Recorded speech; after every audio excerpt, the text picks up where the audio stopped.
Welcome to Fired Up Conservative Talk. In a political landscape often filled with fireworks and drama, the recent vice presidential debate between J.D. Vance and Tim Walz felt more like a polite tea party than a high stakes showdown. Picture two candidates sitting across from each other at a coffee shop, sipping lattes and discussing the weather. If only the weather were as exciting as this debate. Let's start with Tim Walz. He came prepared, looking sharp and sounding serious. But if you were hoping for him to channel his inner buffoon, you were sorely disappointed. Instead of pulling out a rubber chicken or delivering a zinger worthy of late night TV, he opted for a let's keep it civil approach. Maybe he thought he was auditioning for a role in a feel good family movie instead of vying for the second highest office in the land. Then there was J.D. Vance, who seemed to take the gentleman part of gentlemen's debate to heart. Instead of going in for the kill like a lion on the Serengeti, he played it safe, more like a house cat napping in the sun. His critiques of Vice President Kamala Harris and Tim Walz were about as sharp as a butter knife. You half expected him to follow up with his points with, but hey, no hard feelings. The end result, a debate that could have doubled as background noise while you folded laundry.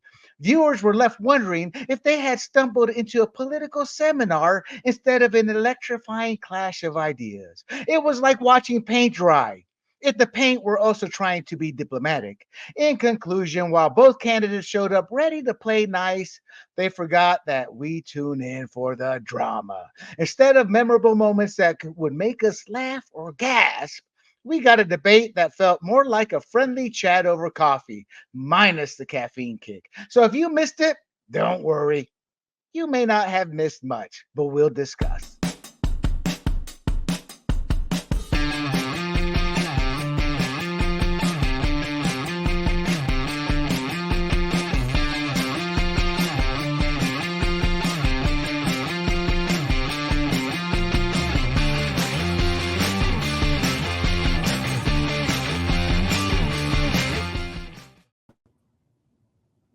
Hello, everybody. Once again, this is Fired Up, your source for conservative talk, and let's get right into it. First of all, we have our regulars, Miss Annette Ross and Mr. G. Mangani, but we also have a special guest tonight, Jamie Miller. And before I get Jamie to tell us a bit about himself, my intro, that's just how I took it. Listening to our previous podcast with Big John, I did rethink my message, but hey, I had already written it out in such a short time. I had to go with it. So, welcome our guest here, Mr. Jamie Miller. Jamie, let's get into it. Tell us a bit about yourself.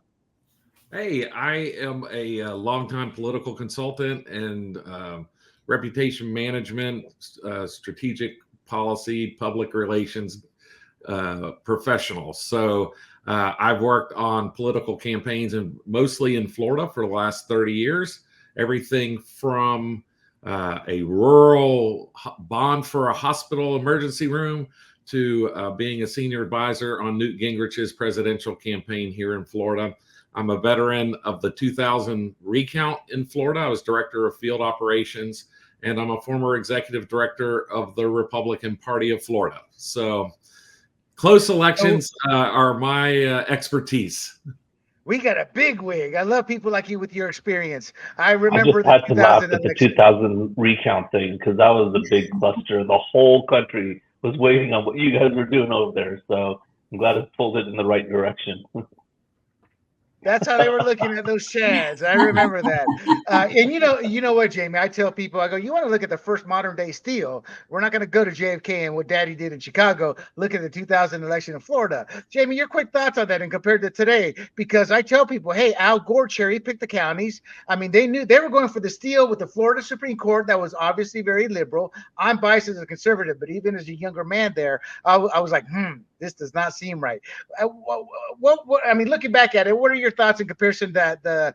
Yeah, in 2000 we had several. It was really interesting because in Broward County, which is the most Democrat county in the state, it ended up being the final year of the one last Republican countywide elected official, Jane Carroll, who was supervisor of elections. Oh, and my God. we were actually able to pull off, not that we want to spend too much time on this, but we pulled off a major bluff there where we filed poll watchers in every precinct in the county using kind of a little cloak and dagger, if you will, in our Florida election law, which everybody learned way too much about.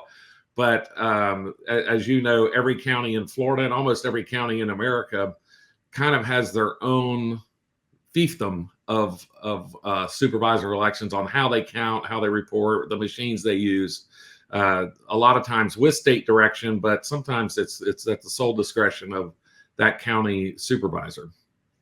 I just never forget Rita Cosby coming down the steps of the Supreme Court, and at first it sounded like, oh my God, Gorwin, the way she was saying it. And then it came out, and I thought it was the right decision. Okay, people, we'll start off with Mr. G. Mangani. My take is I was upset, frustrated, but then after I thought about it, I was like, okay, they went in with the strategy Vance did. In my opinion, let's not screw this up. And he purposely played nice, didn't want to make waves. I, as somebody who served and a political junkie, was kind of upset he didn't take Walz by the throat and just twist that foot on him. G, what was your take? Yeah, it's interesting that you bring that up. So I'll go through my notes here because I think a lot of it talks to what you were saying. And again, I don't know when the conservatives will learn. Don't go to ABC. Don't go to CBS. It was another 3-on-1 debate. Now, these moderators weren't as bad as the previous moderators at ABC, but again, they were doing fact checking, and it was so subtle in some moments and not so subtle in other moments. Also, the questions they asked, it was biased. I mean, really, we couldn't ask any questions about the port strike, but we had to ask questions about J6, which was asked a month ago. So, again, JD even had to call him out. The rules were that you weren't going to fact check, and then he actually ended up fact checking him. I love that moment. It was risky because it could have gone off the rails a little bit, but I think it was masterfully done. But their goal coming in, I think, was they both had to prove that they were good VP picks. And the reason why they had to prove that is because they needed to prove that their boss were good judgments, had good judge of character, right? That they could choose the right people for the job, right? So JD's goal is to change the perception that the Democrats had put on him about being a bad wife beater and a creep and, calling single ladies cat ladies and all that. And I think JD Vance held his own, was poised, he was knowledgeable, he was articulate in ways that we just know that's not Trump's strength, right? Trump's strength is leadership and basically leading through just the presence of his character. But JD Vance had the intellectual articulation, which I think was good. And to your point, he could have been the attack bulldog. I mean, usually vice president candidates are, but I think he erred on the side of trying to be likable, because I think his goal was to make, especially the women in this country, especially the ones that are in the middle, go, okay, I can't stomach Trump, and I hate Kamala, but I can go for JD. And in 4 years, we're going to have to come up with, whoever we're going for at that moment. So, I agree. Yeah.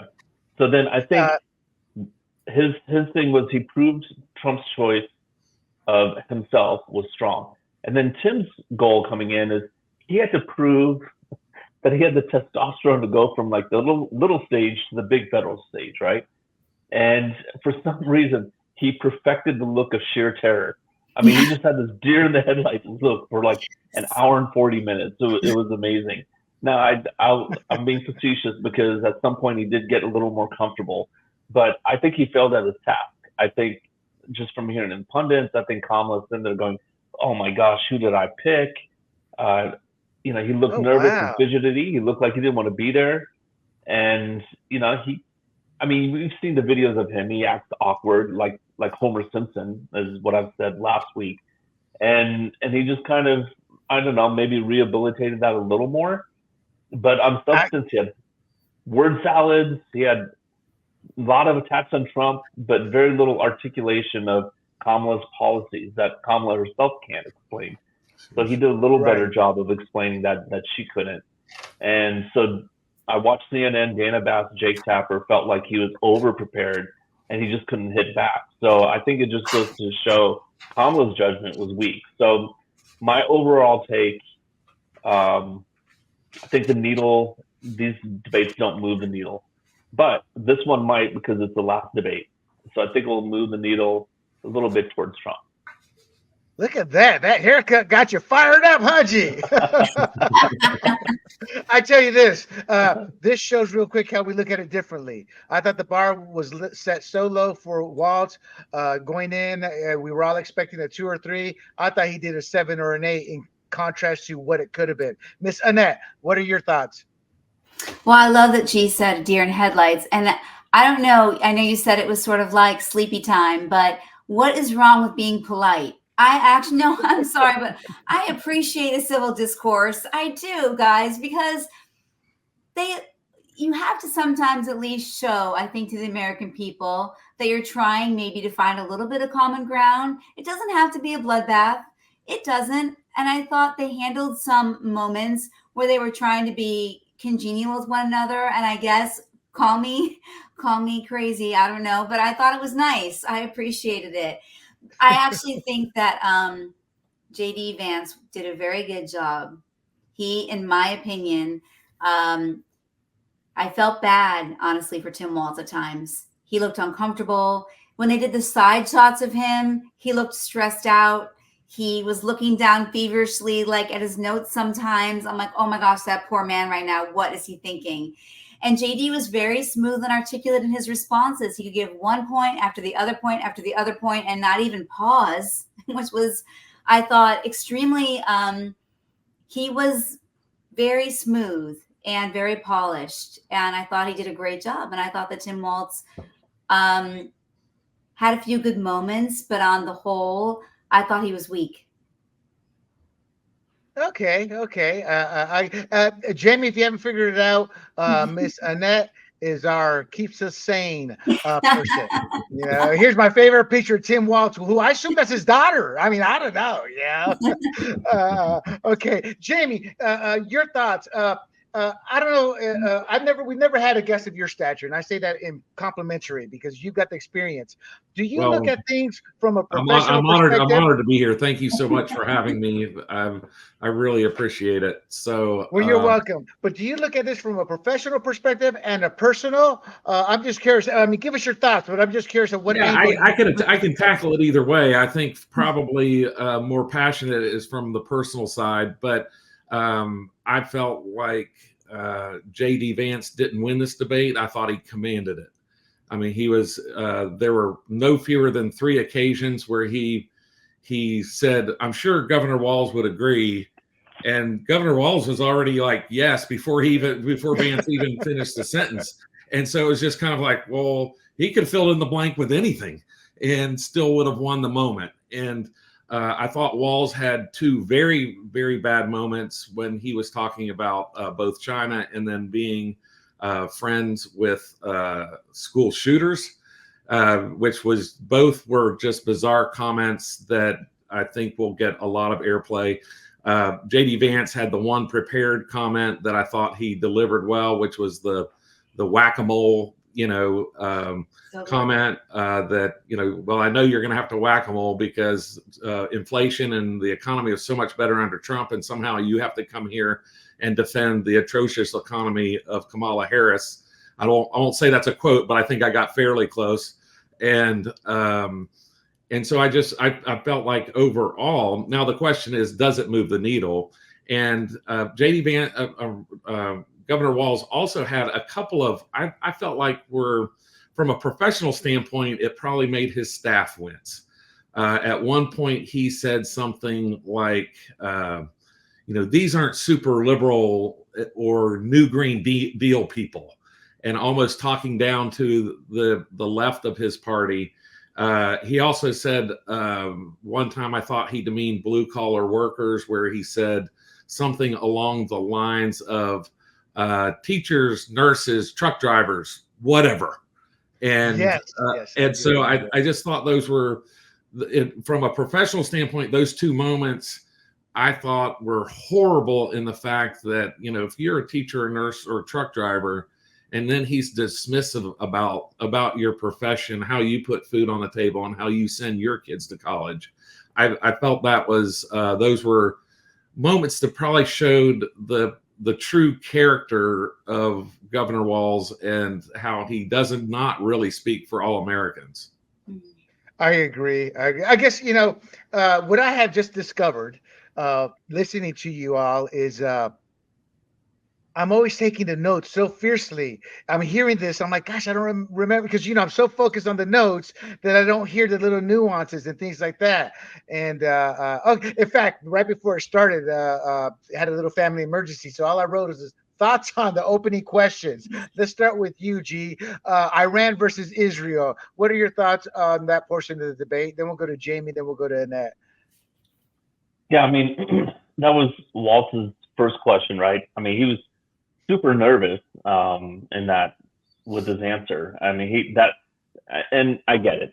I've been there. Your adrenaline's really going, and so for the first few moments, I was sitting there going, okay, he's trying to remember his memorized lines at the same time of dealing with the heart pumping, right? So I kind of felt bad for him, but look, you're running to be VP, not student body council president, right? So this is a big stage. So if you got to take some nerve calming drugs or whatever to do that, you need to do it. And so he didn't answer the question.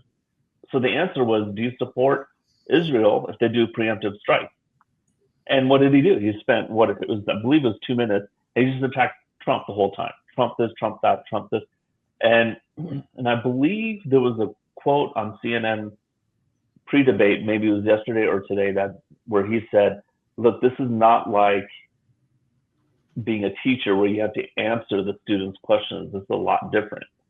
So I think JD saw that quote, and you notice JD's first answer or the first sentence to that question when it's handed to him was, I'm going to answer your question, but let me go into this autobiography. For some reason, they just totally overlooked the autobiography, like, hey, why don't you introduce yourself to the American people or whatnot? Because these are two obscure politicians, right? So Vance said, I'm going to answer the question, I think 3 times. And I think that just highlighted in that he's not doing the Kamala Harris, like repeat the same thing 3 times thing. I think he purposely did that to say, I'm answering the question, and this is the answer. We're going to support Israel. That's their decision. But he's also highlighting the fact that Tim Walz did not answer that question. Gotcha. Okay, I can see that. Señorita Annette, what do you think? Wait, you listen, you went out of order. I'm sorry, Jamie. I apologize, Jamie. Force a habit there. And Jamie, if you disagree or you have some pushback, that's okay. Tell us if you saw it differently as well. Oh, I've got no problem sharing my opinion. So, I agree, but I also think that it was much worse than that. Those first 15 minutes for Walz were really bad. I mean, they were bad.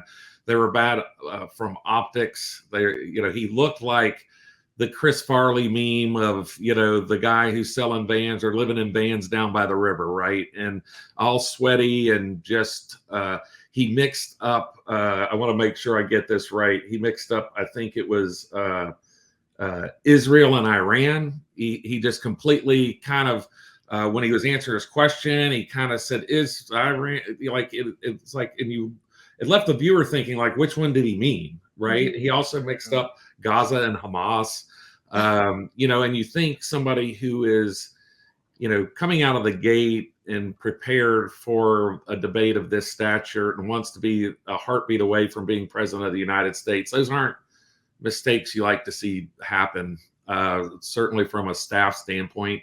Or I think from an American, citizen standpoint, you don't want to see those things happen. I agree.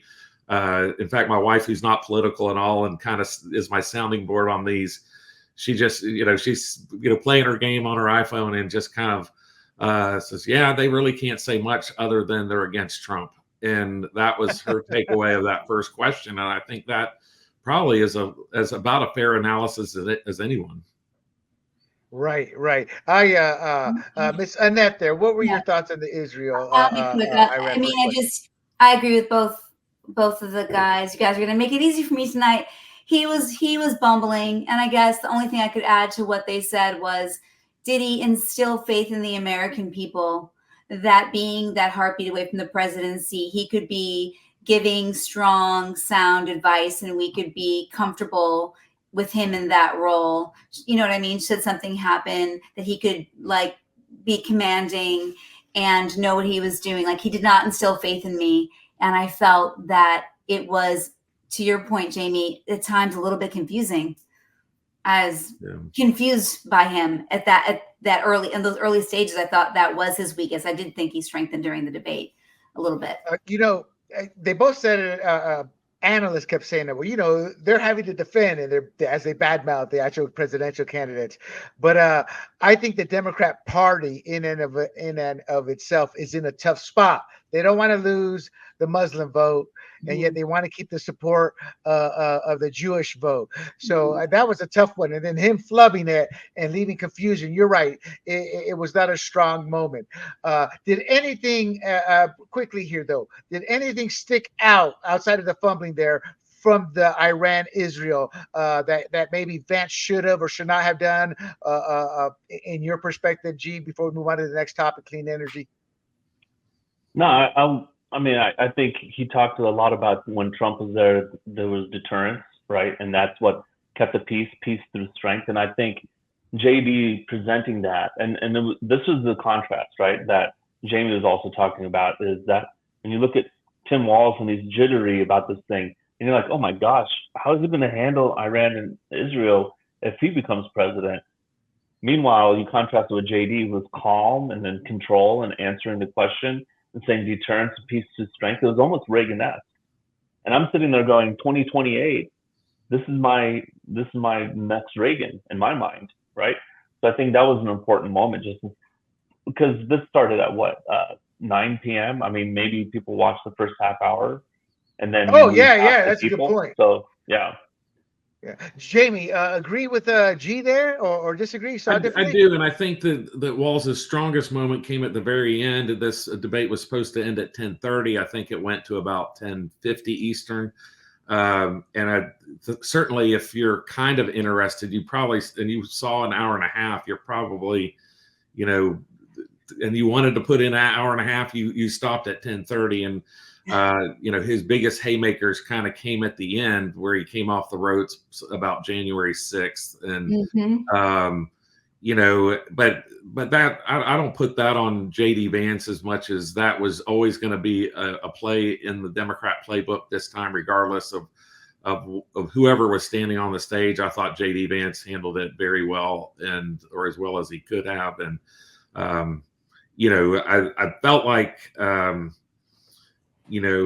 it was hard. It was hard for me to follow what Walz was saying. What I write on Substack at Reasonable Arguments. I've already kind of posted my first thoughts, and it was just, to me, I started to say that it was, JD Vance's facts versus slogans, because I felt like certainly through the first half of the debate, Walz really didn't. He kind of had his game plan. Now, to his credit, when JD Vance kind of softened his image, Walz was able to pivot. And I think that's when everybody kind of saw Walz get a little stronger, was, after a couple of those commercial breaks, he's like, okay, the guy's not coming out to punch me right in the nose. And so, he threw an olive branch. I'm going to accept the olive branch and see where it goes. And he got stronger after he had that confidence that Vance wasn't just going to come and punch him right in the nose. And so in that regard, it helped Walz a little bit, but I think it was still the best move for Vance. Like, I think that Vance had to show, I like to say, when everybody expects you to zigzag. And I thought that's kind of what Vance did. Everybody thought Vance was going to come out, and really there was going to be this, Mike Tyson 90 seconds where Vance just threw and tried to get the knockout punch. And instead he's like, no, this is who I am. I grew up in this humble household, and I understand the plight of women who have unwanted pregnancies. And, he certainly answered the abortion question better than I've ever heard a man answer it in our party ever. And we're gonna get to that, Jamie. Okay, sorry for getting ahead. That's a big. I really want to get Annette's take on it. Annette, let's move. Yeah. Let's move. I'm looking at the time here. 25 minutes in. I don't want to keep Yeah. you all too late. Let's keep going. Right. So, Bedtime. on clean energy, what was your take on the clean energy take? And real quick, to Jamie's point, and G's point, slogans is all they really have. And if we had a fair media, that wouldn't be the case. But the media allows it, and the media actually pushes it. Example, the J6. Most of America is past that. They realize, oh, it's not what you guys made it out to be. But they want to keep these tropes alive because when it comes to policies, the Democrats are struggling. So, Annette, having said that, what's your take on the clean energy in terms of Vance and Walz's take? Well, can I just really say something before I forget to what Jamie was saying really quickly? Sure. Or is it going to get just no, go on. It might be a smidgen ahead, but I thought JD Vance did a brilliant job pivoting and talking about how important it was that we had free speech. Like, yeah, we're going to get to that. Okay, but what is the biggest threat to democracy? When you were talking about January 6th, he was like, I'm not going to go there. I'm going to talk about the bigger threat to democracy. Okay, clean energy. I apologize. I don't mean to sound mean, but it's like we're going all over the place here. No. I just love getting into the organic conversation. You like your format. You like to be organized. I don't have my dog here as my little comfort animal right now, so I'm going out and. So wait, okay, William, you're saying you think that on this issue, Walz was surprisingly good. Why did you say that? Well, believe it or not, the first two topics, I haven't said much because I was family emergency. So I'm relying on you guys to help me out there. I just put on my notes that, again, I wanted, I don't know why, but I wanted Vance to just come out and just pummel him like Mike Tyson did the boxers early in his career. And I thought this was an easy knockout. And they both came out like gentlemen. So early on, I was like, damn it, Vance, you're weak. So I put Vance weak. Well, surprisingly good. So my take is more from the perspective I expected Vance to just come in and start destroying him. But they were two gentlemen. So that was my take there. I'll be honest, I had a bit of a family emergency there on the Iran versus Israel and the clean energy. I'm listening to it, but not able to take notes. I get hot and heavy once we hit immigration. No, I do. I'm going to get there. So you go to the guys for the clean energy. All right, Jamie, on the clean energy, that's a big Democrat topic. I viewed it when they brought it up early, was to help Vance gain his footing, to help give him confidence. What was your take on that segment there? Yeah, I actually wrote in my notes that, Walz answered climate change very well. And I thought that Vance did, Vance, I thought that Walz also dodged the question at that moment. And Vance, as G said, returned to the question. At that point, I wrote in my notes, Vance gets his talking points in and then answers the question. Mm-hmm. So he did a very good job of putting Walz on notice that you're going to have to answer the question. And that's really, I hate to say it, but that's kind of what I took away from the climate change is that Walz did he did an admirable job on all the lefty stuff, right? And so, if it was a lefty question, he pretty much did okay with it. When he didn't do okay is when Vance pushed him. He would come out and be like, "Oh, well," and he would stammer his way. I wrote in one point that he said, "Look a lot." He would just use the word look. Hey, look. Hey, I said this, but look, and he was using it as kind of a crutch of either he didn't believe what he was saying or he didn't believe the audience was buying it. And so, so when I see things like that, it was funny. And at the very end in January 6th was the only time I caught JD Vance using the word look. And so it was kind of, and I would say the same thing to him about him in that January 6th question was that, he either felt like, like he used that word look when he wasn't comfortable. And Walz did that throughout the debate. Gotcha. G, G, before we get to you, so because I obviously saw it completely different, let's say he came in, we expected it. It sounds like you guys thought he performed extremely poorly. Walz, on a scale, just real quick, G, before you answer the clean energy, Annette, on a scale of 1 to 10, where did you rate Walz? 4. Jamie? It would depend on what you categorize his goal for the evening. I think not to get pummeled, and not to hurt Kamala. Yeah, he did probably a 7.5. Ooh. G, and then answer the question. Answer the question. Yeah, I think 3. I mean, everyone was talking about how he was a homegrown Midwestern man, and I just didn't think he came across like a man. Now, in this answers, I think he did better because, as I said in a couple shows ago, when Kamala, when Tim are talking core issues that they really believe in, they become confident, articulate, and it's when they fake being centrist that's when they start fumbling, right? And then they have to resort to talking points because they don't want to say what's really on their heart. I thought this is always tricky for conservatives. JD did something that was a brilliant jujitsu move. He said, if you really believe in clean water and clean air, like Trump and I do, then you bring the jobs from China where they do all of that with dirty plants and bring them back home, right? And now he made it an economic jobs issue. I thought that was a brilliant jujitsu move.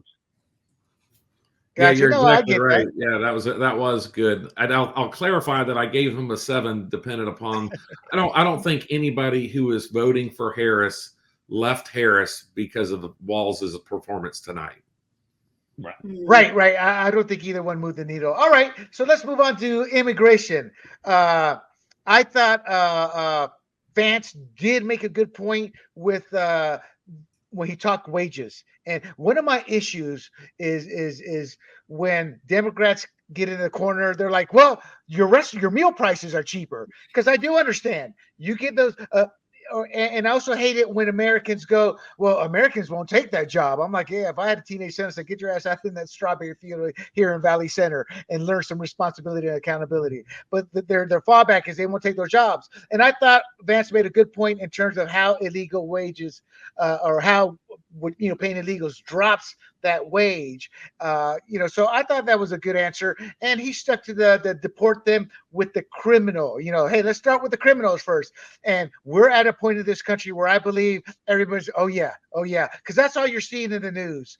And I don't care if it gives or doesn't give illegals a bad name. That's what's happening. A lot of people would be alive if these illegals weren't here. So I'm looking at it from a factual standpoint. Jamie, let's start with you. What do you think of those two top points from Vance? I thought Vance did a great job talking about the 320,000 unaccompanied children that Kamala Harris has lost.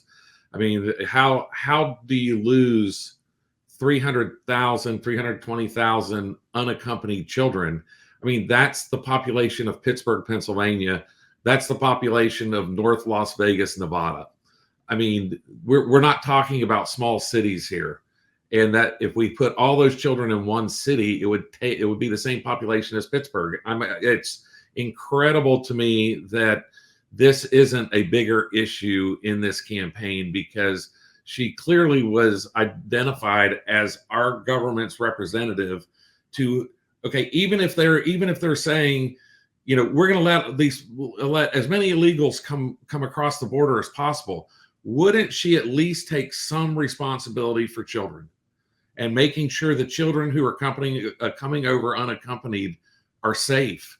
And so not only has she not taken responsibility, she said that Department of Homeland Security, it doesn't even exist. I mean, that's the talking point that's out there, is that, this isn't true. I was like, well, the your own Department of Homeland Security has this in a memo. I mean, it's not, it didn't come from my blog, like I've rewritten it, but I certainly didn't make it up. Right. And so right. I thought JD Vance did a good job of putting an exclamation point on that very important issue. I quite frankly, I felt like he could have gone a little further with it, but I think his goal was to, and this was still in the first 30 minutes of the debate.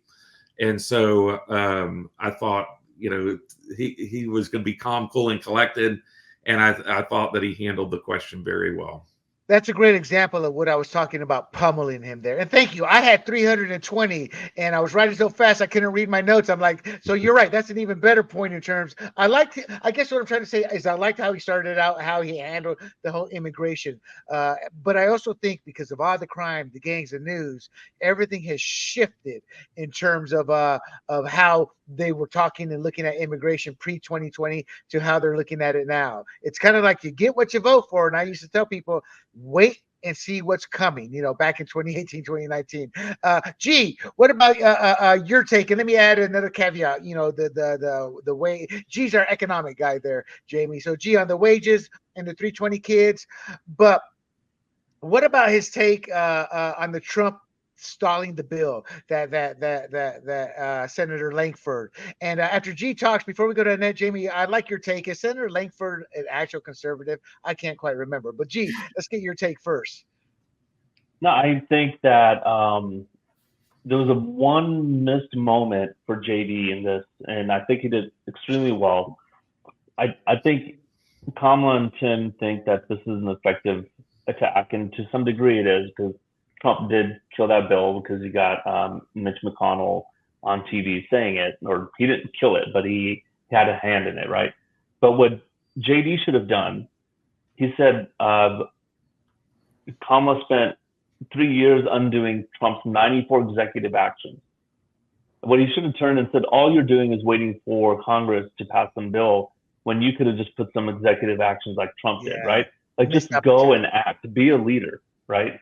I think that was a missed moment. He should have done that. And I think that was near the middle of it. So there was still a back and forth because I wrote moderator. She actually did say more than 50% support mass deportation. What do you think about that, Tim? So there was another back and forth where he could have said that. But I loved his answer. I've been to the border more times than Kamala Harris has been. Gotcha. Yeah, that was good. And so cost of things go up because you have more people coming in and spending more money, and that's going to bring wages down because you have more people willing to do the same job for less. So absolutely, there's a big economic cost to that. So, Jamie, I asked you that because you've got the expertise in this. I can't remember if Lankford's a rhino, conservative, moderate, or what, but my issue with that bill was it represented the Chamber of Commerce. That's more of a fantasy now. It's not true. The Chamber of Commerce represents big business. They're okay with, I think, illegals coming over for the cheap labor, whether it's in the restaurant industry, whether it's working in the fields.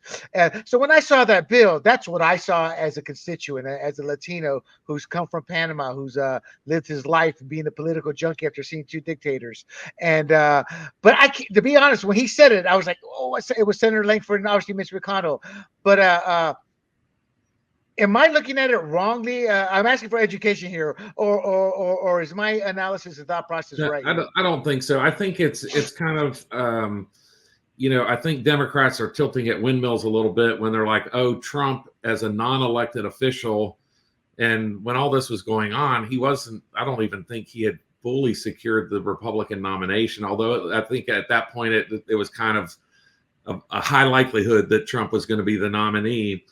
And they're tilting at windmills, trying to say, "Oh, this is Trump's fault." The truth of the matter is, this bill was, this immigration bill was dead in the House, long before any of this. So this was never going to see the light of day. Byron Donalds is one of my congressmen. He lives about 45 miles south, 100 miles south of me, in Naples, Florida, and he constantly is railing on this, and it's, if you follow him on Twitter, he is constantly telling people why this bill was dead on arrival in the House. And it had nothing to do with Donald Trump. It had to do with, oh, we're only going to have 5,000 crossings per day. Yeah. Well, okay. Yeah. Well, that's still 1.5 million per year or whatever that number is. And so so it was all a sleight of hand over in the Senate, and they were trying to get something done so they could kind of claim a victory, but it was never going to be a real victory because it was always going to be used against whoever voted for that bill. And so, but I will say during the debate, this was one of the times that Walz got caught in one of his big lies, right? I mean, he had a couple, but This was one of his big ones where he said border crossings were down under the Harris administration. I mean, I was just like, nobody's going to fact check that. Like, we all know. I mean, unless they've redefined border crossings, right? I mean, that's the only logical explanation for him to come up with it. Border crossings are down. So that was one of his big lies during the debate. So real quick, Jamie, and that I apologize ahead. I'm digressing here slightly. I'm curious. Back to this bill that they said Trump killed. Why would the Republicans bring up a bill? I mean, what was the whole? Why on earth would you bring up a bill that's so bad? We know it's not going to go anywhere because you're absolutely correct.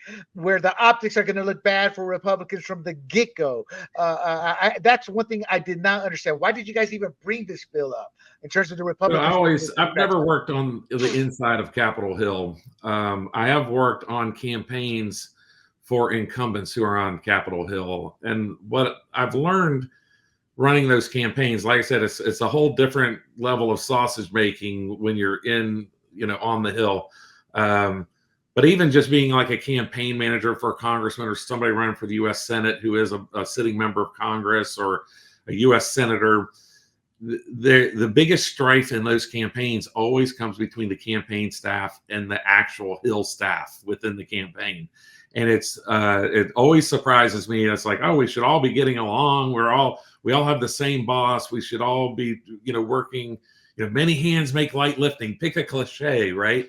And and it always is just the opposite. And part of it is, I think you have staff members who the tail wags the dog a little bit more than with some members of Congress. The policy experts say, oh, well, behind the scenes, if we give a little here, we can get a little there on this other farm bill or this, other thing. And so there's a lot of moving parts. And so how a bill this bad gets to the point where it gets a vote in the U.S. Senate is quite frankly beyond me, but it's not surprising to me. Right. And before we get to you, a big shout out to Byron Donalds. I am Panamanian. Byron Donalds is half Panamanian. There's only a few million of us in existence. And one reason I'm in this fight is because I have a lot of relatives that look like Byron Donalds. So when I saw the tribalism here, I was like, I'm looking at I'm like, my grandmother, you got heard of it, it was called the N-word. So then when I heard Byron Donalds say that, he's Panamanian, man, my ears perked up. Woo, there's more of us out there, So shout out to him. Annette, Walz just kept dancing around over and over and on the immigration. And then he just lied, saying how it's that. I mean, what were your thoughts at this point on immigration, but in general too on Walz just dancing around everything? Well, one of my thoughts, if I remembered correctly, wasn't one of the very first things that David Muir said in the presidential debate that there were more border crossings than there had ever been. Right? It was one of the first points that he brought up in that debate. So what surprised me was that was the lie, because I thought to myself, how would he counter that was said by an ABC correspondent, that how is Kamala going to address that or talk about that issue? And then he lied about how about the border safety. I mean, I just thought I hate lies anyway. I mean, I know I know. But I know no, you are right. We all hate him. But I'm like, that's politics, baby. No, I know you always say that, but we're trying to do better. And okay, so I thought what Jamie said was very compelling. I thought one of the most compelling moments of the night about immigration was about the children. So to me, the Democrats, like, historically come out as the party that seems like they have, more of a heart for people, right. Like not like the cold corporate, just the idea of what Republicans at least used to stand for. The Democrats always were like, we're feeding the poor, we're taking care of people, and they're not taking care of children. So that was like, that's a blow, I think. I thought that was like one of the more compelling moments. However, I'm going to say something that might be unpopular. I don't know, but you guys then can counter me, so it makes it more fun. I guess sometimes I think with the immigration, it's not the reason for everything. And I thought it was weak, and maybe you guys will be able to, slap this down or whatever. when he brought up immigration as part of the reason for people getting access to all these illegal guns, I'm pretty sure he made that point, you guys, correct? Didn't JD Vance say that? I mean, is that accurate? Is that, to me, that was not an immigration issue, I guess. Am I wrong? I could be wrong. You guys could tell me. Gee, what do you think? No, that was in the later topic. I wrote my notes: legal guns coming across the border. Yeah. And He did blame absolutely, immigrants. like, yeah. Gotcha. So Gotcha. yeah. No, so Annette, see, actually, I believe economically illegals. G's actually the better econ person here. Jamie probably better than this than I am in explaining that. But to me, illegal aliens affect everything from, especially the strain on the services, whether it's welfare. I mean, look at California, No, and then on sure, top of that, healthcare. the Yes. housing industry. You know, and my biggest issue with the immigration right now is they're not assimilating. They're coming in such huge blocks. They're setting up their own little mini wherever country they're from. So they're not going to assimilate. They're not going to learn English, which is a detriment to them because English is the #1 business language. That in turn slows down teaching at schools because kids who speak English are being held back by the non-English. And for a Democrat that challenged me, they're going to lose. I was actually a teacher's aide. I saw that firsthand. So I do view it economically. But let's keep moving here on. Let's get to because it was the immigration and my favorite topic, Springfield, Ohio. Jamie, to me, that's just so funny. I laugh at it. I don't take that seriously at all. I mean, and I'm a pet lover. If I was there, I'd probably take it more seriously. But the whole thing, this is one of those what I call small nuances to kind of create a subconscious belief or look at Senator Vance. The Haitians are there legally, and then JD did not help himself when he said you said you weren't going to fact check. It made it look like they were fact checking a lie there at that moment. But what he was angry at is the fact that they were telling a half truth. There's a reason they're legal because Kamala or the Biden regime used, I don't want to say loopholes, but they worked their way and finagled it to make them illegal, to fast track them for whatever. But what were your thoughts? Let's go with you first, Jamie, here on that whole part of it where he challenged him. I thought that it didn't matter what anybody thought previously in terms of how well Walz was doing. I thought CBS actually hurt Walz because that's going to be a big talking point tomorrow. What were your thoughts on that? Yeah, I thought I have that was one of the times that moderators do what I call a hit and run, right? They wait until the kind of the 2 minutes have run out for each candidate. They have a short editorial and then they move on to the next topic, right? So and so that's kind of one of the things I had in my notes.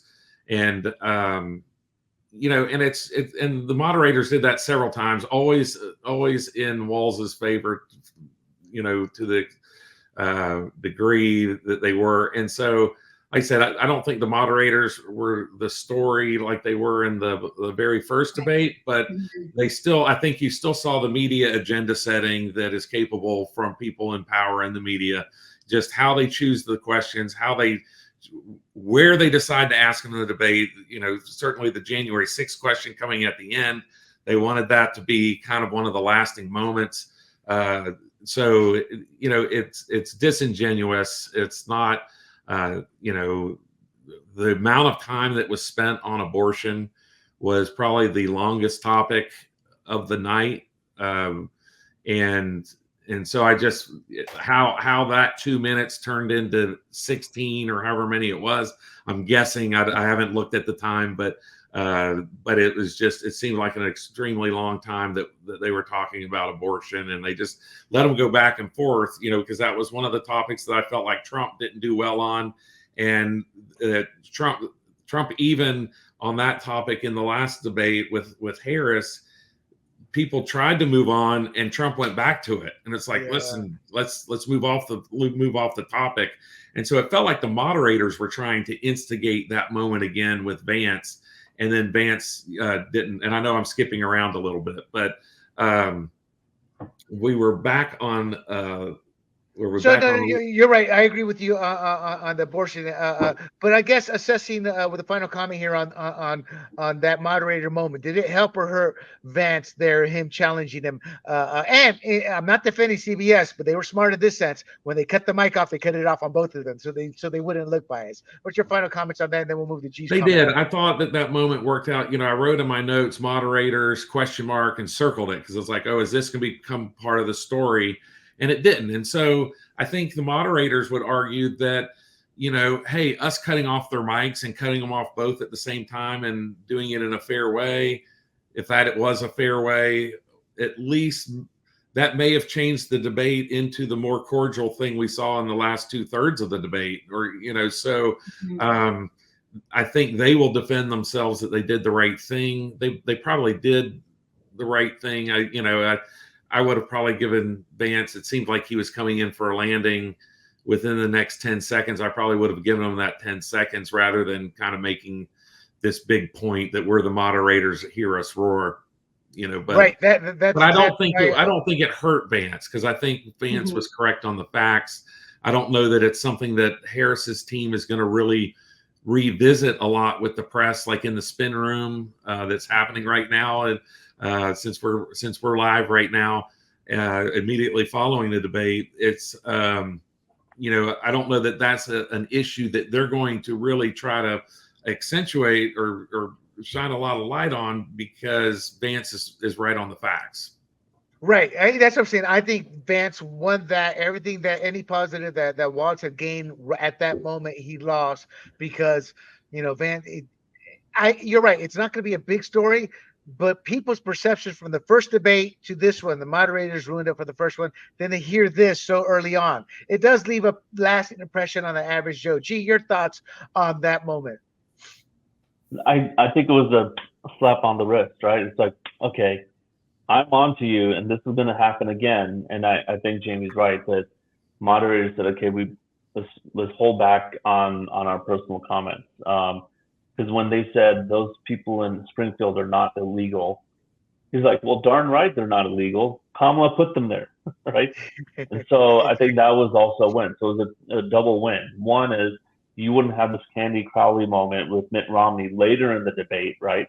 Maybe that was headed off because he decided to challenge them in that moment. And two, he basically said, Kamala, 1 out of 3 people is Haitian in Springfield is because of Kamala. What other city are you seeing this in? Kamala put them there, right? So right. It's more Biden, right? But they're tied at the hip. So I think it was a double win for Vance.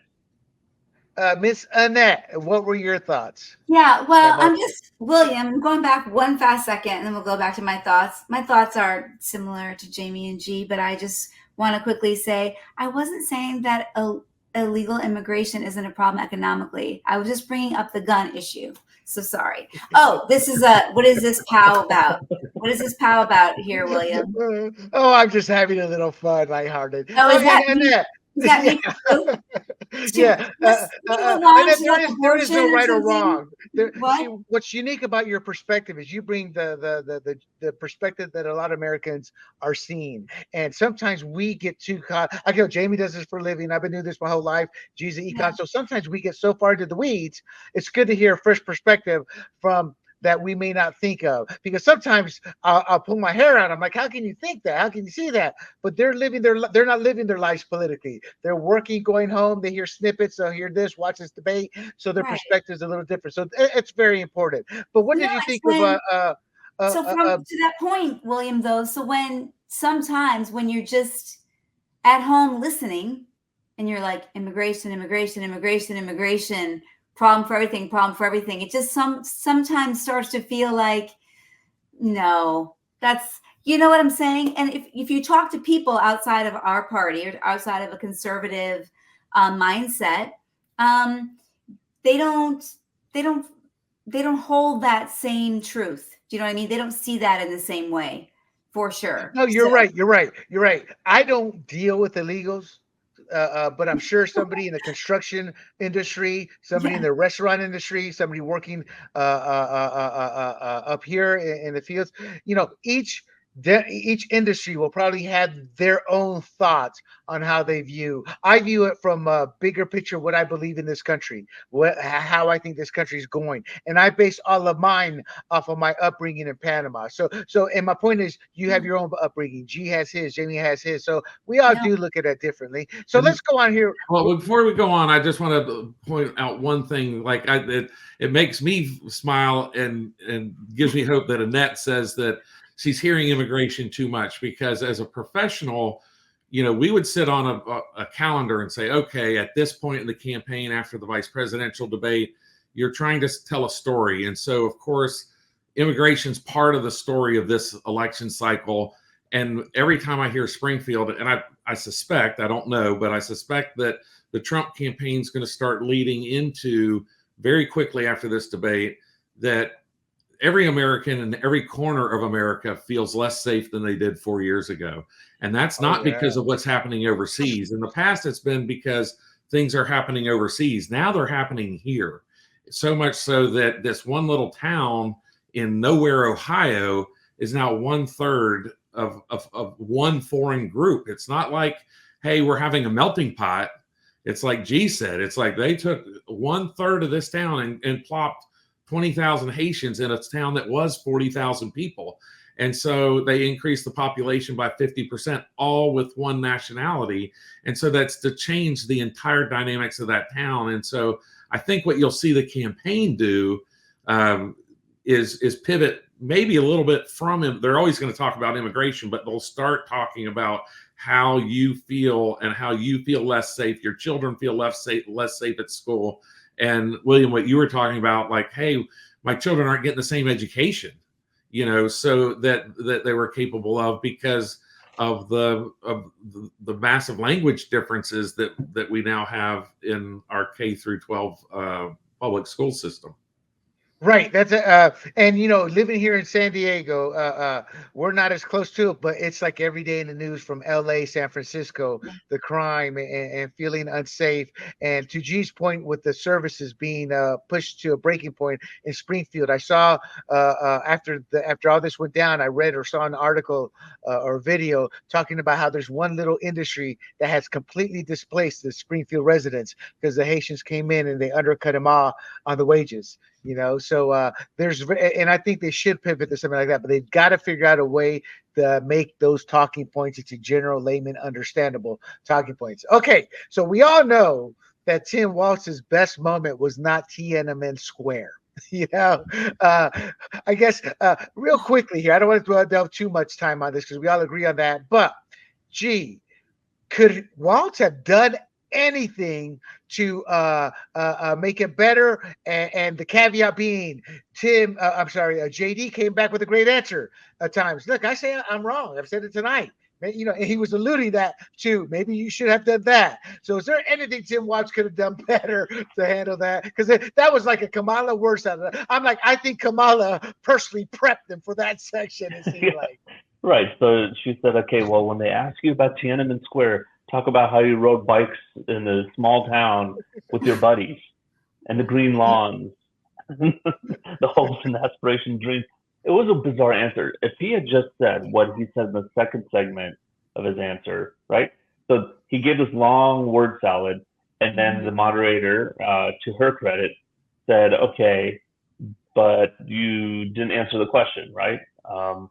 And then his answer was, okay, well, yeah, I talk and then I just say things and it comes out the wrong way and I made a mistake. And then there was this awkward pause, right? And that awkward pause and him having to finally admit it would have been, well, he should have just admitted it in the beginning, right? That should have been, boom.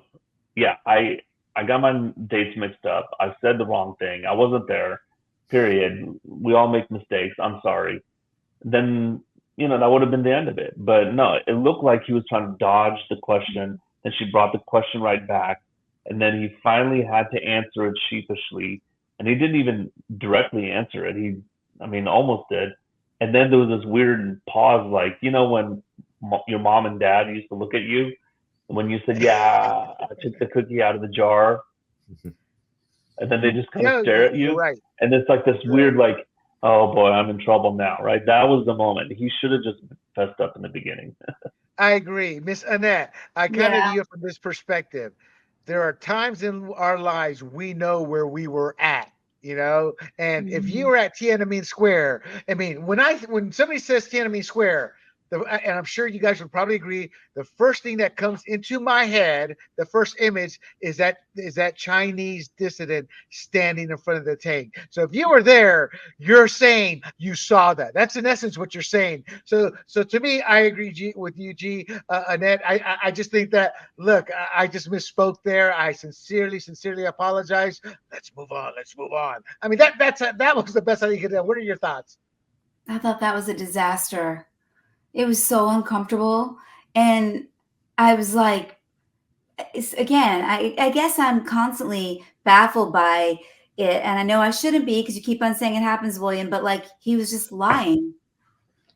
It is so hard for me to see someone lying real time, and to see him sort of like then try to work around and tell a different part of his story, like G was explaining. And then all of a sudden it's like, wait, this is terrible. Well, first of all, just tell the truth. Like, what? No, well, Annette, you're right. Now, the reason they lie is because in 2000, the media came out of the closet and they became pure leftists after Al Gore wasn't able to steal the election. That's my take on it. And if the media was honest, these politicians wouldn't be lying nowhere near as much. I mean, they'd be pulling stuff out like Clinton did. Well, it depends on what the meaning of is, Yeah. yeah. So now they just blatantly lie, So, Jamie, your thought, anything Walz could have done to have saved himself there. Yeah, he could have not called himself an old man and a knucklehead. Yeah. So, I mean, that's kind of was my takeaway, is that why are you calling yourself a name? Why are you calling yourself a name? Yeah. Like, it just, like, you're demeaning yourself. You're demeaning your own stature. You're demeaning yourself in front of the entire world. You're running to be the second most powerful person in the world. And you're like, shucks, like, I'm just a knucklehead sometimes. And, I hate like, so it's just kind of I'm with you in that on how you hate lying. I hate that, because he's trying. I'm sorry, Jamie, but he's trying to be, shucks, like self-deprecating.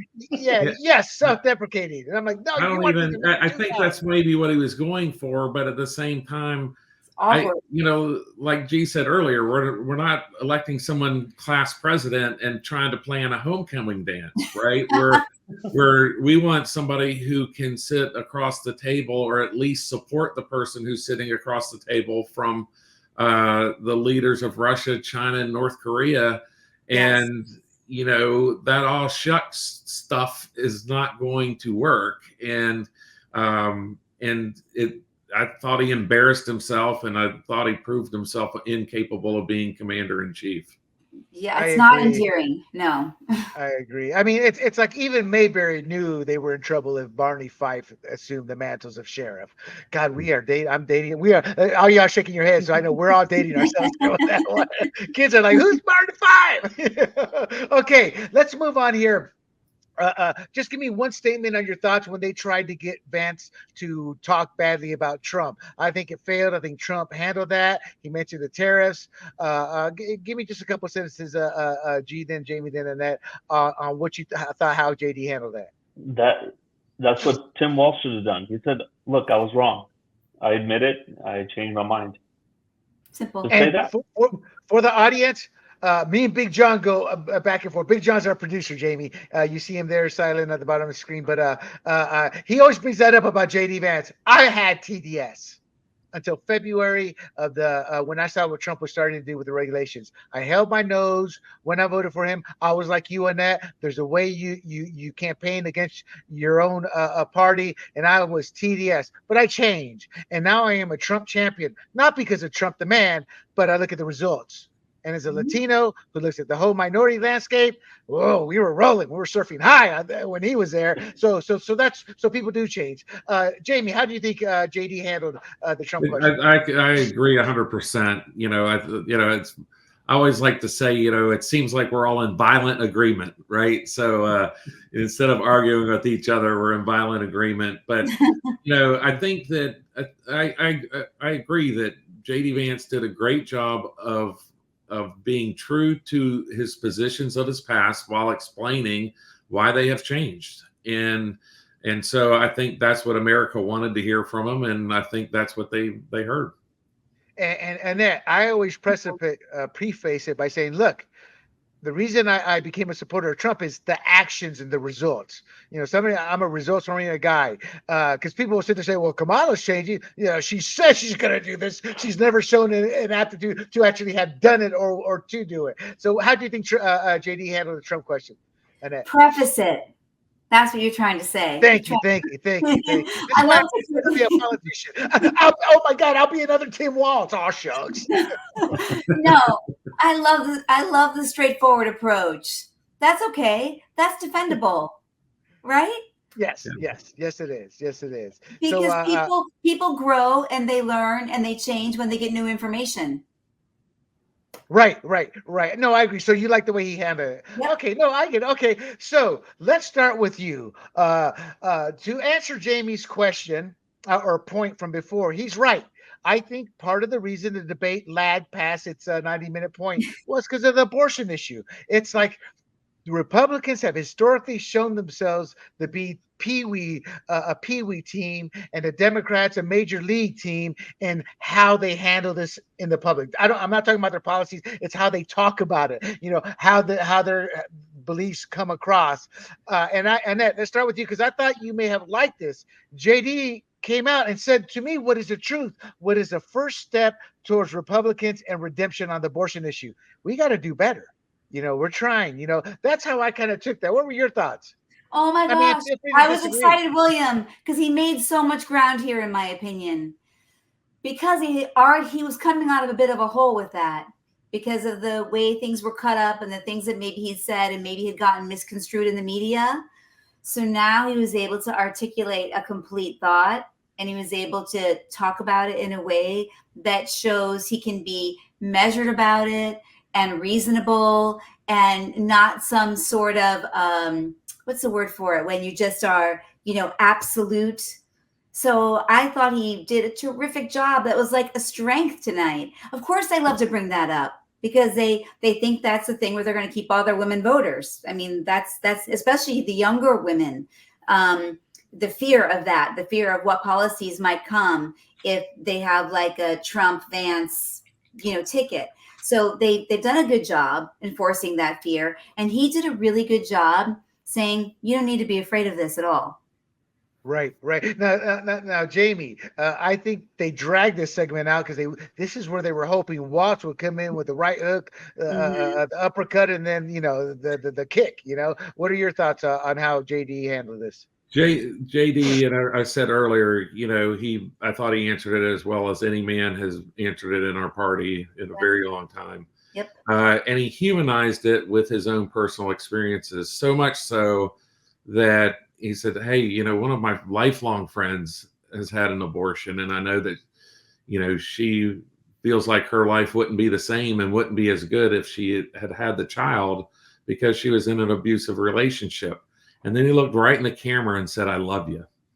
And yes. So, and I think when you start looking at little tiny things like this, and this is maybe me being too much of a campaign professional, but I think a lot of people needed to hear that Republicans don't hate you because you had an abortion. Mm-hmm. That we do understand that people have these life circumstances that make women have these incredible hard choices, personal choices, and I've couched it throughout my career as I'm pro-life for very personal and emotional reasons. And people who are pro-choice, I know, are pro-choice for very personal and emotional reasons. And my personal and emotional reasons don't make me right and them wrong. That's but right. Their personal and emotional reasons don't make them right and me wrong. It just makes us we're going to vote different on the issue, and we have a different experience that has led us down a different path. And I think what JD Vance tonight did was say, hey, I'm on a different path, but I respect the path that you're on. And, especially when he looked in that camera and said to his friend, I love you. And I just thought that was probably just one of the most human moments of the night. It was like the empathy. He looked sincere. I mean, Annette, did you feel like he looked sincere in that moment? Yes, it was emotional. Yeah, for me. that was a real strong moment for him. And for us to be saying that about a Republican candidate about an abortion question is something that I don't know that any of us had in our prepared notes coming into the debate tonight. And he was real about it. I just felt like he was a human about it. And I think throughout the debate, he touched on it, but really with this question, it kind of drove the point home, is that, he kind of looked in the camera and said, a lot of your experiences out there feeding your kids, maybe he hasn't had trouble feeding his kids, but he had trouble getting fed as a kid. Yes. And so I think he was able to talk about a lot of these experiences from a personal and emotional and connect with the American people in a way that if people were watching him for the first time, or even they've only seen him from memes or whatever, I think they saw a personal and emotional side of him that they just quite frankly weren't expecting. Right. I said I wanted him to come in and pummel him, but as the debate was going on, they started to hit me a little bit. And then hearing Big John talk with a Libertarian VP nominee, Mike Termat, it made me realize, he had to humanize himself. He had to make himself a little bit likable. So maybe that's why he held back on being the attack dog. Now, G, your take on how he handled himself, but I want to add on a little bit here. Do you think he should have gone after Walz a bit, because Minnesota does have a law up to the 9th month, if I remember correctly? And to the audience, do not quote me, but there are, I want to say 7 states, but there are states who have literally passed laws to up to the birth of that child, you can have an abortion. So do you think he handled himself well there? Do you think he should have pressed a little bit more at the end there? Because Walz was playing dumb, and JD came back very smartly and said, well, where am I wrong? Where, and Walz couldn't answer because he doesn't know the details of it. But JD challenged him, and I thought JD did great overall. I would have liked to have seen him a little harder on that point, but in just talking right now, I think maybe leaving the fact that Walz couldn't answer the question, maybe that was best. What do you think? No, debates are, interesting moments to try to prove something, because Tim just flat out denied it. I wrote down he totally denied that JD said Minnesota allows for botched aborted babies to be left to be killed, right? And Tim said, no, that's not true. So what are you going to say? No, it is true. No, it's not true. Then you look like you're a bunch of 5-year-olds. That's what I'm talking about. That's what I'm talking about. He came in and said what he didn't say that. He threw it back in his court. I thought smartly from a debate perspective. Well, tell me, where am I wrong? And he couldn't answer with a specific. That's what I'm referring to. So speak on that. Yeah, no. But a lot of the debate battle is after the debate, right? It's in the tweets. It's in the talking points. So enough was thrown out there where that happens, right? Like the Springfield, they're eating the dogs, they're eating the cats, right? And then people go, well, what's going on now? But I just thought this whole segment, because I started to tune out. I was hungry and I was following it, but I was also starting to tune it out a little bit. And I just thought, look, the Democrats keep trying to pin this national thing, right? Yeah. The National Federal Pregnancy Monitoring Agency, that you're going to have a national abortion ban. We want a national pro-choice, abortion law. And Trump and JD have made it clear, no, this is a state decision. The Supreme Court has ruled that each state can make their decision. And whatever that ends up being, that's what it ends up being. And so, we're just going to go around in circles again. And Democrats are going to say, no, we want national this and you want national that. And the conservatives are going to say, no, it's going to be left to the states. And he was never going to get the people who, is that for me? No, that's Annette slapping G. How dare you call it? He was never going to get the people who abortion is their number one issue. Bingo. Exactly. He wasn't. Exactly. However, I think if you have, the economy, immigration, abortion, and you are sitting there thinking, I'm voting for Harris, even though the economy and immigration are, two of my top 3 issues. But Harris has won this big one, right? Number 3. I think he did well enough to get those voters. And that one little pivot, and I don't think it's enough to see in polling. It's not a big enough block of voters to see in polling. But it could mean 25 or 30,000 votes in Wisconsin, or 40 or 50,000 votes in Pennsylvania. And is 40 or 50,000 votes going to show up in polling? No, but it does show up on election day. And I thought that he handled that question so well. And the fact that Walz was another one of his big lies, right? And so Right. So not only did Vance handle it well, Walz lied about his position. And right. So I thought that was I don't ever want to say that a Republican won the abortion question, but I think Vance came as close to winning it as anybody we've seen in a very long time. Well, William hates it when I do this, Jamie, but I give these anecdotal, comments from my daughters, because I have 5 daughters. Oh, wow. And this is their big fear with JD Vance. And they're like, you don't understand, Mom. We see he is like so dangerous on this. Like, the stuff that he has said, you don't even realize. And they thought his softer approach, it worked for them. It worked for my daughter. Right, exactly. So it did something. It made her, it took the pin out. He didn't plant a religious Christian flag. He didn't call people wrong or going to hell, or all of the things that people are used to hearing Republicans say about people who get abortions. He looked in the camera and said, I love you. And I just felt like that was probably the strongest moment of the debate. Like, it was just a super, because again, when people expect you to zig and you zag, it makes them kind of take notice and scratch their head a little bit.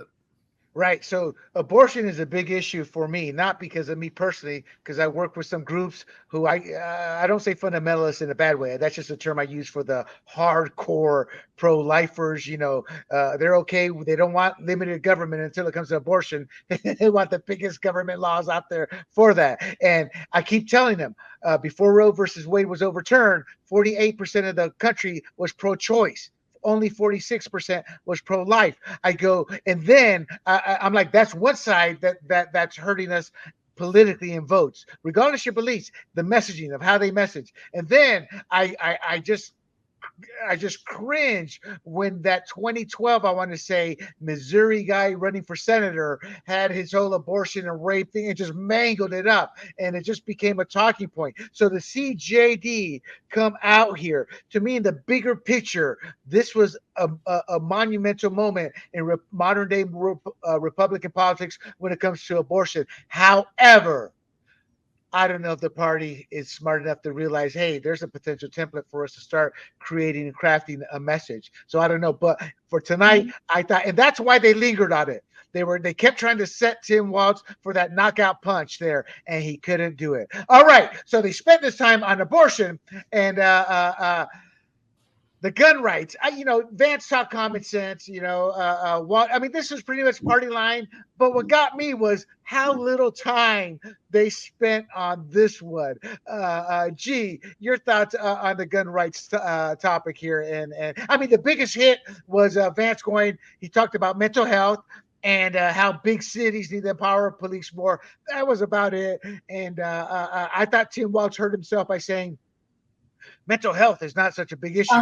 But anybody who looks at all these supposedly technically the mass shootings, some of them really aren't in terms of by number, but it seems to me, anecdotally looking at it, most of them tend to be from mentally ill individuals. So what was your take on the gun rights? No, one of the statements near the end, he said, sometimes it's just the guns and not the mental health. I'm like, what? I mean, you still need someone to pull the trigger. I mean, the gun isn't going around, right? It's like Rush Limbaugh always talk about, when the SUV kills someone, they say it's an SUV. Otherwise, it's just a vehicle or a car, right? As if the SUV had a mind of its own or whatnot. So Oh yeah, duh. Yes, you're right. You're right. You didn't even think it. You know what, G? It's so obvious. I'm so into the weeds. I'm like, and that you're right. Oh, it's not like this. That's a great point. That's a great point. Right. Because he Yeah. said it's sometimes it's the gun. You're right. No, it's not. No, you still need someone to pull the trigger, unless it was like a hot day and the bullet went off by itself, and then it's only one. So, I mean, this again was a bunch of, on both sides. I just kind of tuned out because we're not going to get anywhere with the Second Amendment in this country. Well, let me pull back on that. The Democrats may get their day when they pull, when they really clamp down on the Second Amendment, but I don't foresee that soon. But Vance made some, great points about illegal guns coming across the border. So we need to make sure, like, how did that second Trump assassin get the AK-47? The guy's broke, came from Hawaii, lands and gets an AK-47 and lays in wait. Like, what the heck? How did that happen? He didn't have that on the plane with him. I'm kidding. I know we have another podcast on that. So. I'm kidding. Okay, so Jamie, your take on that in regards to short topic. Yeah, I thought Walz made kind of one of those telling statements that really goes unnoticed. And he said something like, me and Kamala recognize the Second Amendment's there, right? Like he kind of brushed over it. He just said, like, we recognize the Second Amendment's there, kind of like ... we wish it wasn't, right? And so like that's kind of the bubble over his head was, yeah, we wish it wasn't there. And that to me was kind of, it was just the tone in which he said it. Again, Walz, I won't call this a lie, but, he said his son was a witness to a mass shooting, and his son was across the street and saw the ambulances show up, right? And so it wasn't a mass shooting where his son had to run from a shooter or he saw anyone get shot or get killed. He was across the street and, basically saw, he's not the kid who called 911, and they've tried to clarify that, that he was in the vicinity of a mass shooting. Okay. I get that could be scary and all those things, but it's just another example of Walz trying to stretch the truth. And I thought JD Vance, knowing that information, did a great job. I mean, he literally squared up, turned us from the camera and said, gosh, Tim, I didn't know that about your son. And I am so sorry. That's horrible that happened. He didn't get involved with the facts. He's like, let the facts take care of themselves tomorrow. Like G suggested, those are going to, I don't need to fix those facts on stage tonight. What I need to show tonight is the empathy. And I didn't know that about your son. And that's just a horrible experience. I'm so sorry that he went through that. And I'm paraphrasing, of course, but I thought it was another moment where JD Vance just really, when you get in the nuances of this debate and you start talking about winners and losers, I just thought he hit a home run when it came to that. Yeah. No, I agree. Señorita Annette, your thoughts on? I just have one more point. Yeah, that maybe I thought maybe one of the guys would bring it up, but I thought that he did a really good job. I think they started that segment with a question about whether or not parents should be convicted when. That's right. Yes. So I think that segment started when their child, has a shooting, or if there's a recent case, I think that's out right now where the parents have been implicated. Correct. I wondered how he was going to answer that. And I thought JD Vance did a great job answering that question, because he laid out the nuances of every case. Did someone just go out and get a gun on their own and do this? Or did the parents go buy them a gun? Or why there might be different answers depending on the situation, how each situation had to be looked at individually. Because I thought he might try to have like an overarching answer for that, like that should never happen or that should happen. And I'm like, and of course that would never work. I thought he did a really brilliant job just thinking on, because I was trying to think, what would I say? And as a parent, it's like scary to me to think that, oh my gosh, I could be implicated for something that my child does. Am I responsible for that? I mean, there's a lot to unpack there. there's a lot. Right. No, you're right. You're right. I think that's one of the easiest answers, but Democrats are turning that into an issue and they're trying to make laws, which is so terrible because each case is different. I was reading up. I'm a cold case guy, and it was his family.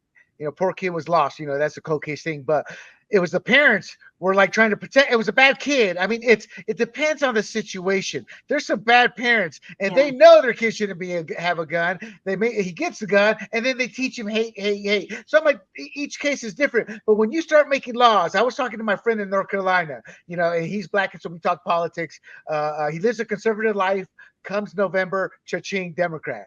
And he's in agreement with me, and he brought it up to me and said that there's a lot of guns in the ghettos. They start doing this down in Georgia with those country folk. Eventually, that law is going to wind its way up here. And what are these parents going to do?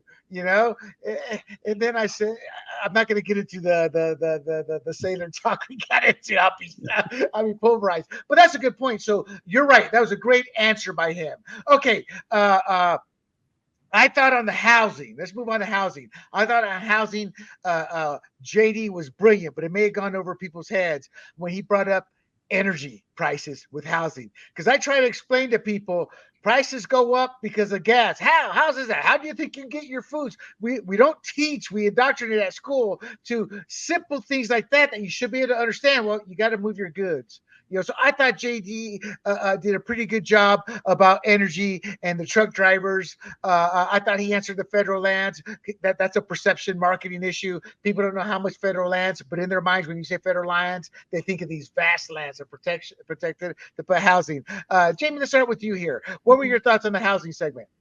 Yeah, it's funny that you said that because the memory that it jogged, I've had one conversation in my life with Donald Trump. It was about 30 minutes long. Ooh. And the one thing, and I kind of joke about, I was like, at that point he was running for president. It was 2015. It was about 2 weeks before he decided he actually announced and came down the escalator.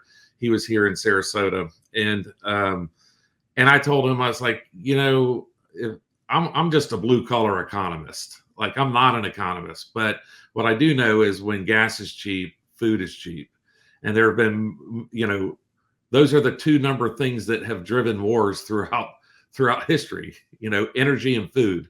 And so, when there's famines, people fight. When people can't feed their kids, they fight. They steal, they fight, their crime goes up. And so if you can keep gas cheap and keep energy cheap, you're going to keep everything cheaper, right? And whether it's a pineapple in the store or a 2x4 at Home Depot. And I thought JD Vance did a good job of explaining kind of that correlation tonight. Mr. G, what are your thoughts on the housing? Yeah. So there are a couple of thoughts I had here. One is Tim kept saying people are viewing homes as commodities, right?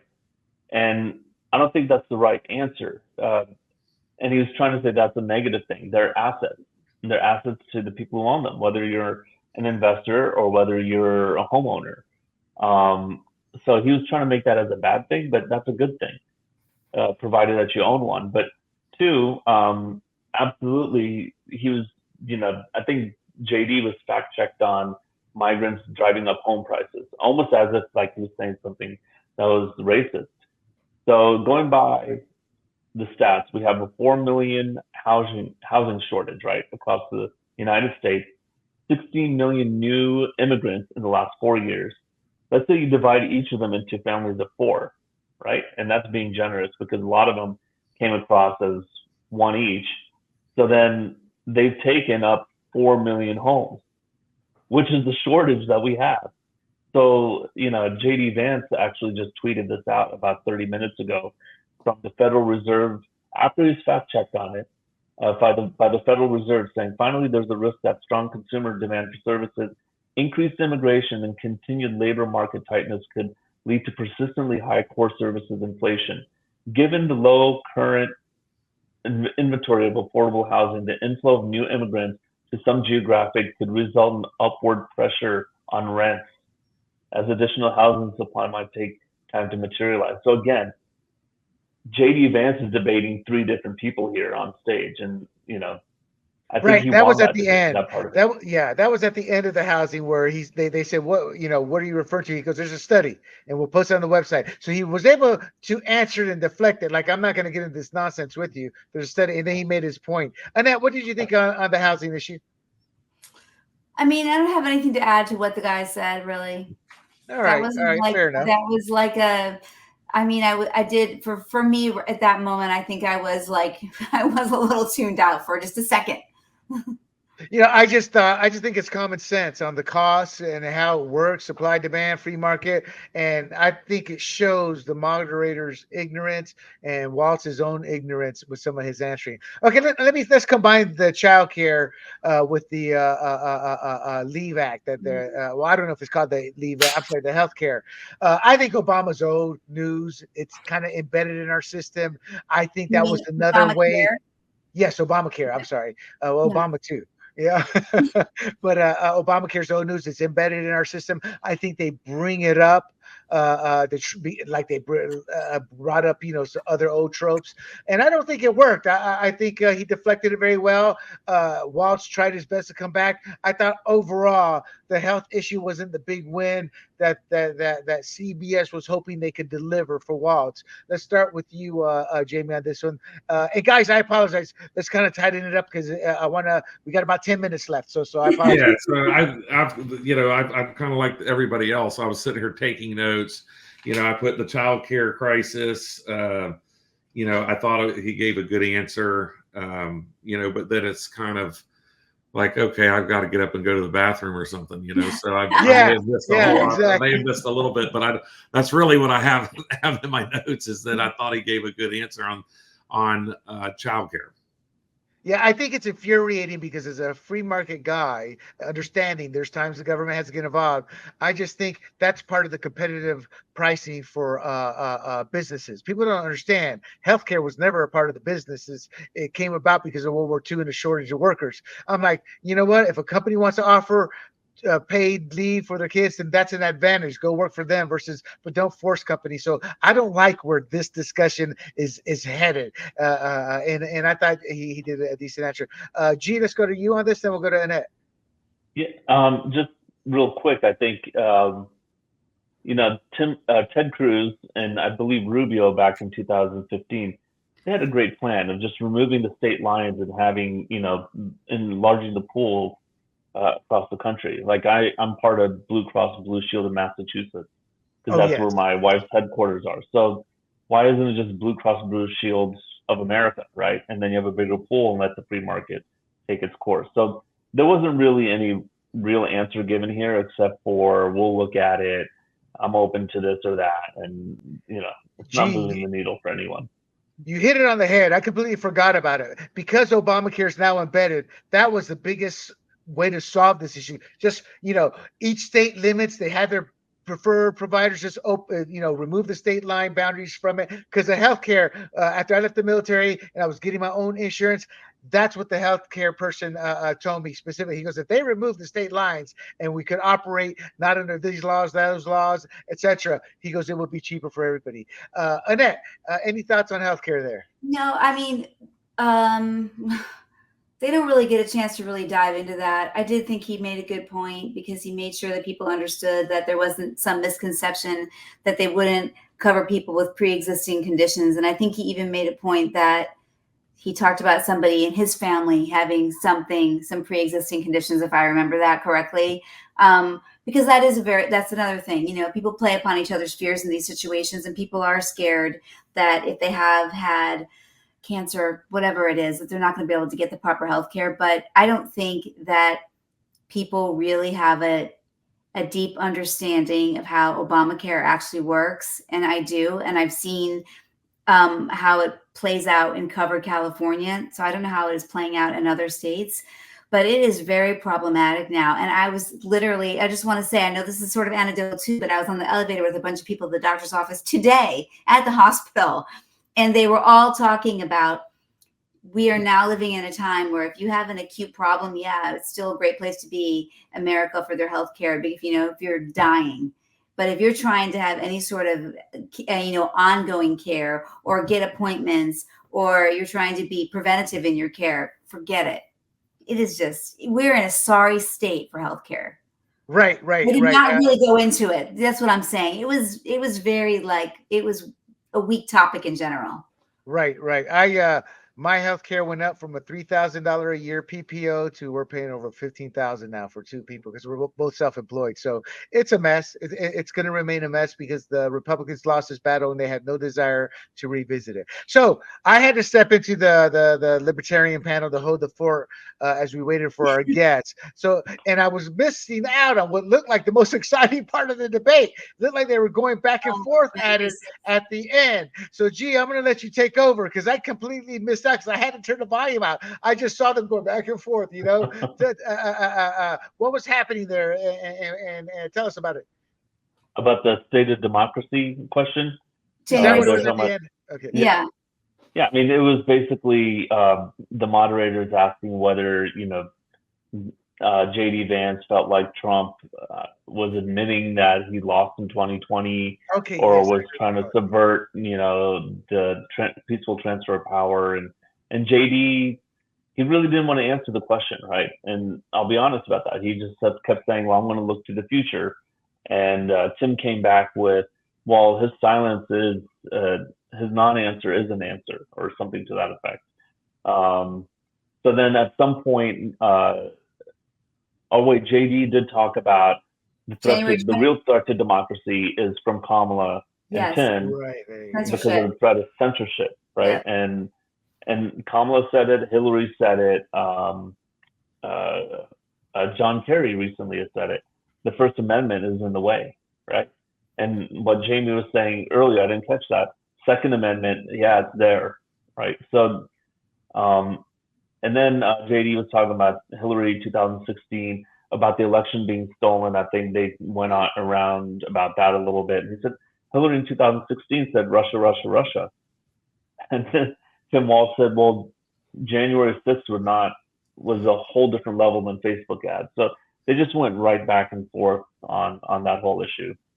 Well, he did say January 20th, though, Biden took office and it was a peaceful transfer of power. He did say that too. And go ahead. Sorry, Jamie. And he left. No. I heard that. Go ahead, Jamie.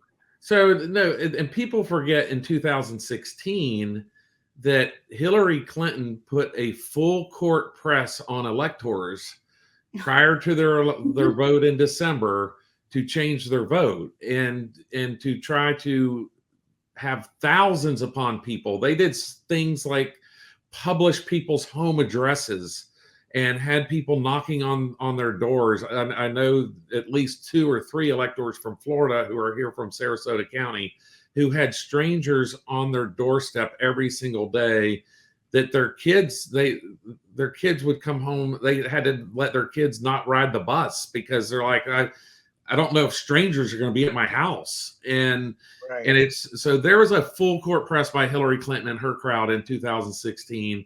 It was a sad state of affairs. Democrats have very selective memory and revisionist history on it. I do think that JD Vance did as well as he could. And I also think that if I call it, it's a little political theory of mine, I call it asked and answered, right? Kind of like in a courtroom. If there's nobody out there voting in the 2024 election who has not heard of January 6th. Right. There's not one person. And so if you've heard of January 6th and you were going to vote against Donald Trump because of it, you're already in that camp, and tonight didn't change it. And so where I do think that if on the abortion question, if it's not number 1 on your list, number 3 on your list, JD Vance did well enough on that one that he could have moved the needle a little bit. And so I thought that JD Vance did as well as anybody could with the question. It was a setup to begin with. It was going to be set up regardless of whoever was on stage, Democrat, if the Democrat nominee or Republican nominee changed. I see that question playing out very similar as it did tonight, and I thought JD Vance did as well as anyone. Yeah, like I said, I had to go into the other podcast or live stream to prep for it. But my first take, because I did hear the very early part there, that, as you guys were talking, I remembered, and that was my take. Is like, I hope he brings up how they were trying to change had their own slate of electors or whatever the term is, and they were talking how delegates didn't have to go in; they had the right to change their minds and not vote for Trump. So it sounds like he did, and you're right, that was a setup. So real quick, in 10 seconds each, we'll start with you, Annette. Did this debate move the needle at all in terms of making any headway for either party? It moved it for me. I'm going to vote for Trump now. No, I'm just kidding. And your daughters are. Yeah, right. My daughter in New York, she's like, okay, Mom, at least I'm still listening. So can I just quickly say, I thought JD was very, very strong at the end again, because he did something that Trump didn't do that I wanted Trump to do. He said, she's been in office already for a really long time. And this was her, right? And he made a point after point after point. Kamala's, what does he call it? Like, not her presidency, but this is her administration, Kamala's administration. All of these situations are like this right now today, and these problems are with an administration that's been like, I don't know, 1,000 days, whatever it's been. No, it was a super strong point. Tim Walz's last segment was, I thought, weak. It was sort of like, please vote for me, or please vote for Kamala. Like, I'm not laughing at you. I'm like, that's Tim Walz. Yeah. It sort of like made me feel bad. And JD was like, and gave a really strong answer. So do I think so? So your question was, do I think that it changed anything? I think if it changed anything, it changed it in JD Vance, in our direction, for the performance that he did tonight. I don't think that anyone moved over to the Waltz side tonight, for sure. Mr. G. Yeah, I think it moved the minute hand over to Trump by 1 minute, right? It's just a marginal thing for the people like Annette's daughters. And Tim Walz's, he made this crazy statement that I've got a paraphrasing, a socialist, a neocon, and a failed, or not a failed singer, but a dumb singer, right? We built a coalition of Bernie Sanders, Dick Cheney, and Taylor Swift. I'm like, that's your argument? Your closing argument? Oh my God. And Taylor Swift is actually the negative on polling in terms of how much you can move the needle. Now, Jamie, before you answer to the audience and to you two guys, if you didn't see it, Jamie had a great point in his article on Substack. I had forgotten all about it. I knew Jack Kennedy, and you, sir, are no Jack Kennedy, in reference to Dan Quayle and how he saw himself. And that was one of the most brutal lines in terms of just annihilation that anybody could say to another person in that moment. You had to be there. And I saw that, Jamie. I'm 57. I remember that debate. And Jamie brought up the point, didn't move the needle, yet it was one of the most brutal, one of the most talked about. I think it was a little different because Bush was riding the coattails of Reagan still. But I think it shows the point. My only caveat, and I said 10 seconds, I want you to take a little bit of time here, is I think we're in a different era. I don't think it pertains to this debate, but I think we are now in an era of social media, of videos, of everything, that if maybe not this go round, in the future, these VP debates may be able to move the needle. And to throw it back on you, you were talking about won't show up in the polls, but he may have moved that needle 20,000 here, 30,000 here. So, brother, give me your take. Did this move the needle or not? Yeah, I wrote that I don't think vice presidential debates move the needle much. Now, in that example of 1988, certainly George Herbert Walker Bush won a landslide victory, and it doesn't appear that either one of these candidates are headed towards a landslide victory. So Dan Quayle's or Lloyd Benson's actual slapping around, you can put the Batman up there, slapping around Dan Quayle,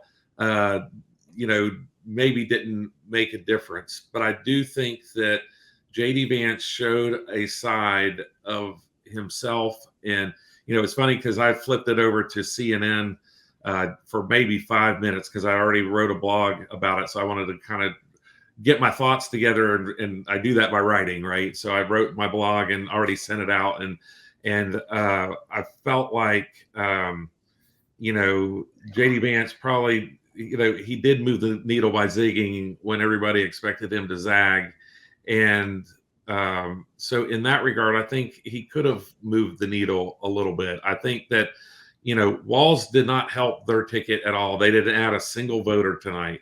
I think that JD Vance kind of showed a human side of both himself and the Republican Party that I think was sorely needed.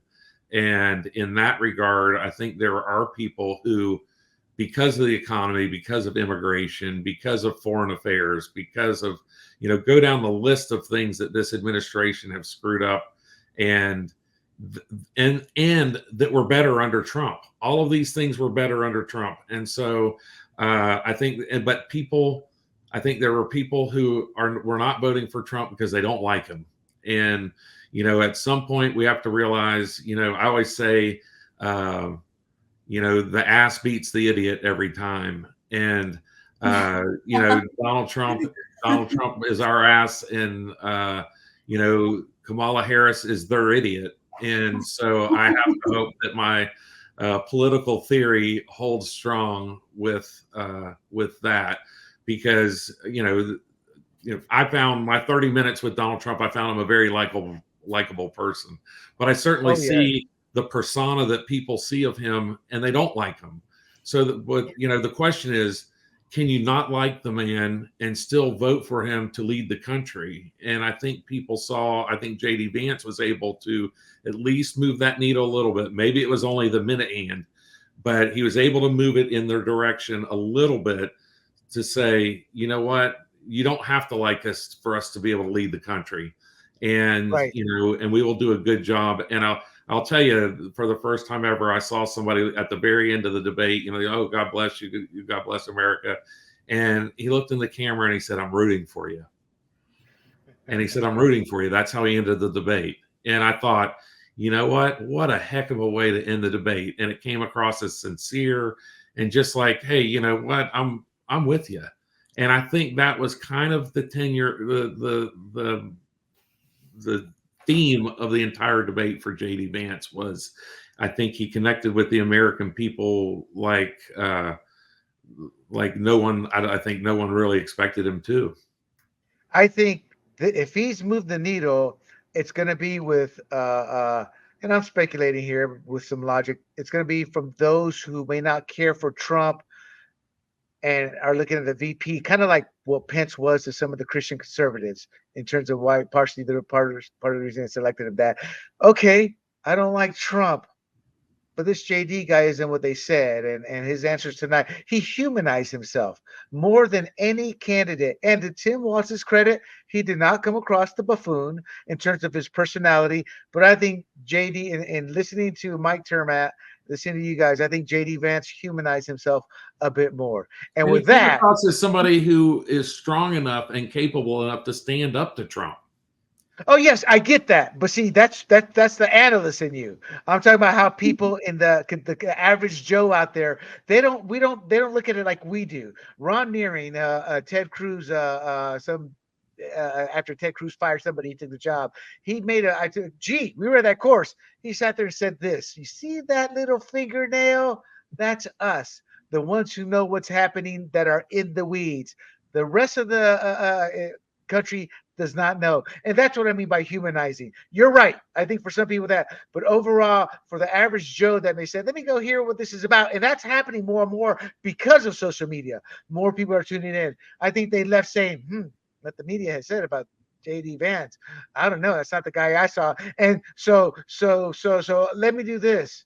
At the end of the day, I am the one deserving of getting the slack because I wanted him to come out and pummel Walz. Oops, hit the wrong one. The pummel Walz, and he did it. And he may have come across better. You can always, this old dog can always learn new tricks. And with that, folks, before we go, Miss Annette and Mr. G, we all know where to find you guys at Annette_Ross5, G Mangani at RSFG.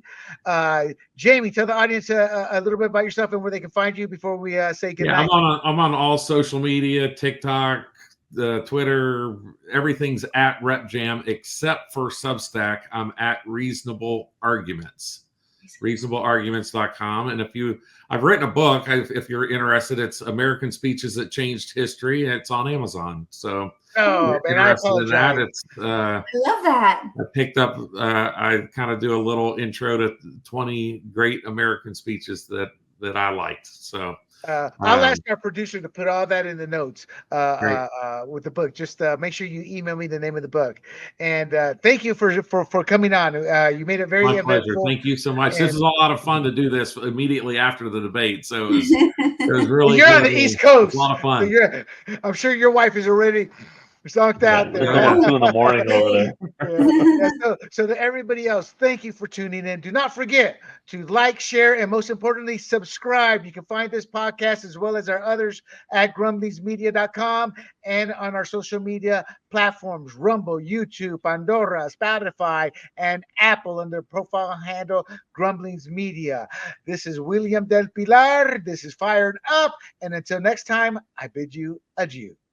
Hey everybody, this is Big John from Grumblings Media, and I just want to say thank you for watching our content. If you want to support our efforts here at Grumblings Media, just smash the subscribe button right here, totally free, or just go ahead and consume more of our great content. Click either one of these 2 boxes.